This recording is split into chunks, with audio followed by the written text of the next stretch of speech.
ஃபெஸ்டிவல்னாலே sweet தாங்க first இருக்கும். அதில் ரொம்ப ஈஸியான ஸ்வீட் எதுன்னு பார்த்து செய்கிறதுல நம்ம ஹோம் மேக்கர்ஸ்க்கெலாம் ரொம்ப பிடிக்கும். அந்த வகையில் இன்றைக்கி நான் பெங்காலி ஸ்வீட் தான் எடுத்துகிட்டு வந்திருக்கேன்.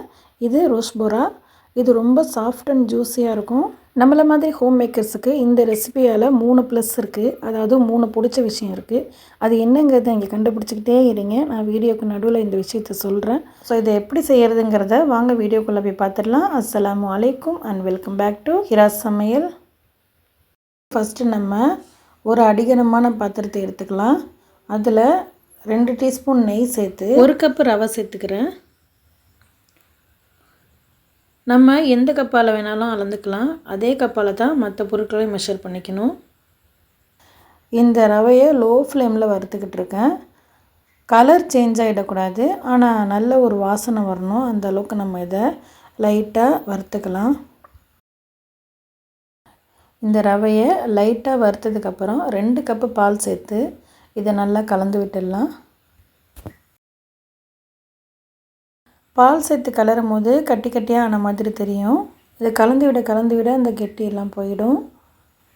1 நிமிஷம் போல் இதை நம்ம நல்லா கலந்துட்டு ஸ்டவ் ஆஃப் பண்ணிவிட்டு ஒரு மூடி போட்டு மூடி அப்படியே ஒரு ஓரமாக எடுத்து வச்சிடலாம். இப்போ அடுத்தது ஸ்டவ்வில் ஒரு அகலமான பேன் வச்சு 1 கப்பு சுகர் எடுத்திருக்கோம். 1 கப்பு சர்க்கரைக்கு 1 கப்பு தண்ணி சேர்த்து இது நம்ம சர்க்கரை பாகு ரெடி பண்ணிக்க போகிறோம். ஃப்ரெண்ட்ஸ், நம்ம சேனலில் தீபாவளிக்கு தேவையான ஸ்வீட்ஸ் அண்ட் ஸ்நாக்ஸ்லாம் ஆல்ரெடி அப்லோட் பண்ணியிருக்கேன். அதோட லிங்க்கை மேலே ஐகார்ட்லேயும் டிஸ்கிரிப்ஷன்லேயும் கொடுக்குறேன். செக் பண்ணி பார்த்துக்கோங்க ஃப்ரெண்ட்ஸ், உங்களுக்கு யூஸ்ஃபுல்லாக இருக்கும். அண்ட் அதோடு நீங்கள் நம்ம சேனலுக்கு புதுசுனா ஹிராஸ் சமையல் சேனலை சப்ஸ்கிரைப் பண்ணிக்கோங்க. அண்ட் பக்கத்தில் இருக்கிற பெல் பட்டனையும் கிளிக் பண்ணிக்கோங்க. அப்போ தான் நான் போடுற யூஸ்ஃபுல்லான வீடியோஸ் உங்களுக்கு உடனுக்குடன் நோட்டிஃபிகேஷனில் வரும். இப்போ இந்த சர்க்கரை பாகு நல்ல வாசனையாக இருக்கிறதுக்காக 1/2 டீஸ்பூன் ஏலக்காய் தூள், நல்ல கலராக இருக்கணுங்கிறதுக்காக கொஞ்சமாக ஃபுட் கலர் சேர்த்துருக்கேன். இந்த கலர் உங்களுக்கு ஆப்ஷனல் தான். நீங்கள் விருப்பப்பட்டால் சேர்த்துக்கலாம், இல்லைனா ஸ்கிப் பண்ணிடலாம். சர்க்கரை பாகு கம்பி பதம் வரணும்னு அவசியம் இல்லைங்க.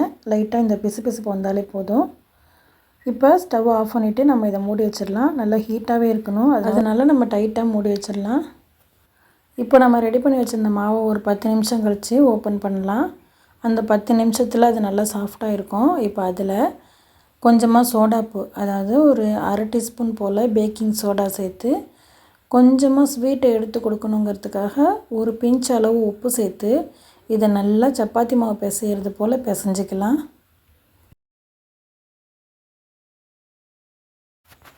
நம்ம ஊற்றின பால் எல்லாத்தையும் அந்த ரவை நல்லா உறிஞ்சிருக்குங்க. டைட்டாக இருக்கும். அழுத்தமாக இருந்துச்சுன்னா நீங்கள் தண்ணியாவது இல்லை காய்ச்சி ஆற வச்ச பாலாவது சேர்த்து பிசைஞ்சிக்கலாம். நான் கொஞ்சமாக தண்ணி தெளித்து பிசைஞ்சிக்கிறேன். நல்ல அழுத்தம் கொடுத்து பிசைஞ்சோன்னா நல்லா சாஃப்டாக இருக்கும். இப்போ மாவை நம்ம நல்லா பிசைஞ்சு எடுத்துகிட்டு வந்தாச்சு. இந்த மாவை சின்ன பால் மாதிரி உருட்டி அதை நடுவில் நம்ம ப்ரெஸ் கொடுக்க போகிறோம். இந்த மாதிரி சாஃப்டாகவே உருட்டுங்க, அழுத்தம் கொடுத்து உருட்டக்கூடாது. நல்லா உருட்டிட்டு இதே மாதிரி லைட்டாக ஒரு அழுத்தம் கொடுத்து ஒரு கட்லெட் ஷேப்புக்கு நம்ம இதை ரெடி பண்ணி எடுத்துக்கலாம். இந்த மாதிரி திக்னஸ் இருக்கிற மாதிரி பார்த்துக்கோங்க. எல்லா மாவுகளையும் இதே போல் நம்ம உருட்டி எடுத்துக்கலாம். இப்போ இது எல்லாத்தையும் நம்ம பொரிக்கிறதுக்கு ஸ்டவ்வில் ஒரு பேனில் ஆயில் சேர்த்து அது ஹீட் ஆனதுக்கப்புறம் நம்ம இது எல்லாத்தையும் 1 பை 1 சேர்த்துட்டு உடனே பரட்டி விட்டுறக்கூடாது.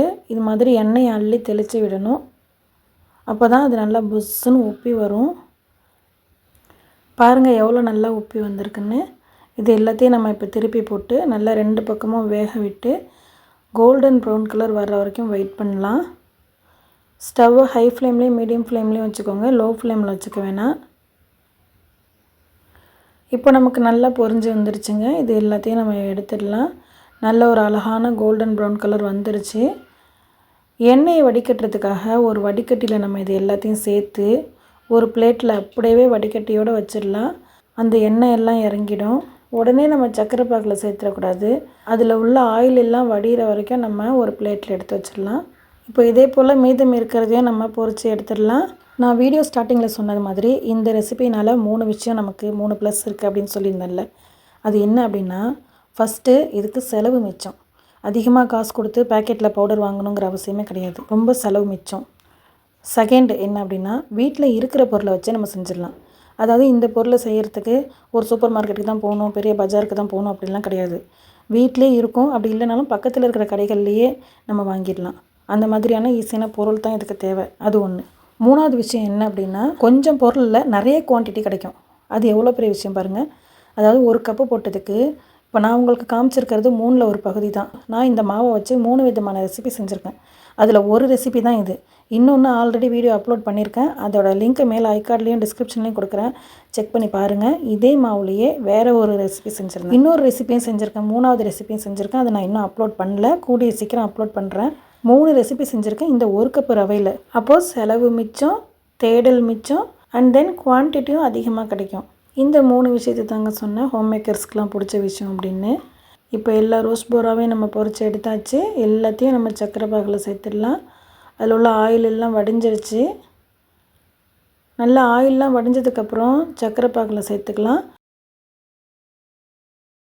சக்கரை பாகு கொஞ்சம் ஹீட்டாக இருக்கணும்.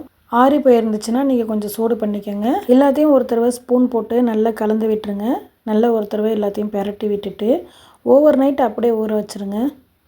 இது நல்லா ஊறணும். குறைஞ்சது ஒரு 8 மணி நேரமாவது ஊறணும். அப்படி ஊறுச்சுன்னா நல்லா டேஸ்ட்டாக இருக்கும். இப்போ பாருங்கள், நான் மறுநாள் காலையில் எடுத்து உங்ககிட்ட காட்டுறேன். அலங்கரிக்க நான் கொஞ்சமாக பாதாம் சேர்த்துருக்கேன். நீங்கள் எந்த நட்ஸ் வேணும்னு சேர்த்துக்கலாம். எவ்வளோ சாஃப்டாக ஜூஸியாக இருக்குங்கிறத பாருங்கள். ஃப்ரெண்ட்ஸ், இன்னும் எதுக்கு வெயிட் பண்ணுறீங்க? இன்றைக்கி நைட்டை இந்த ஸ்வீட்டை செஞ்சு அசத்துங்க. வீடியோ பிடிச்சிருந்துச்சுன்னா லைக் பண்ணுங்கள். உங்கள் ஃப்ரெண்ட்ஸ் அண்ட் ஃபேமிலிக்கு ஷேர் பண்ணுங்கள். நம்ம ஹிராஸ் சமையல் சேனலை சப்ஸ்கிரைப் பண்ணிக்கோங்க. தேங்க்ஸ் ஃபார் வாட்சிங்.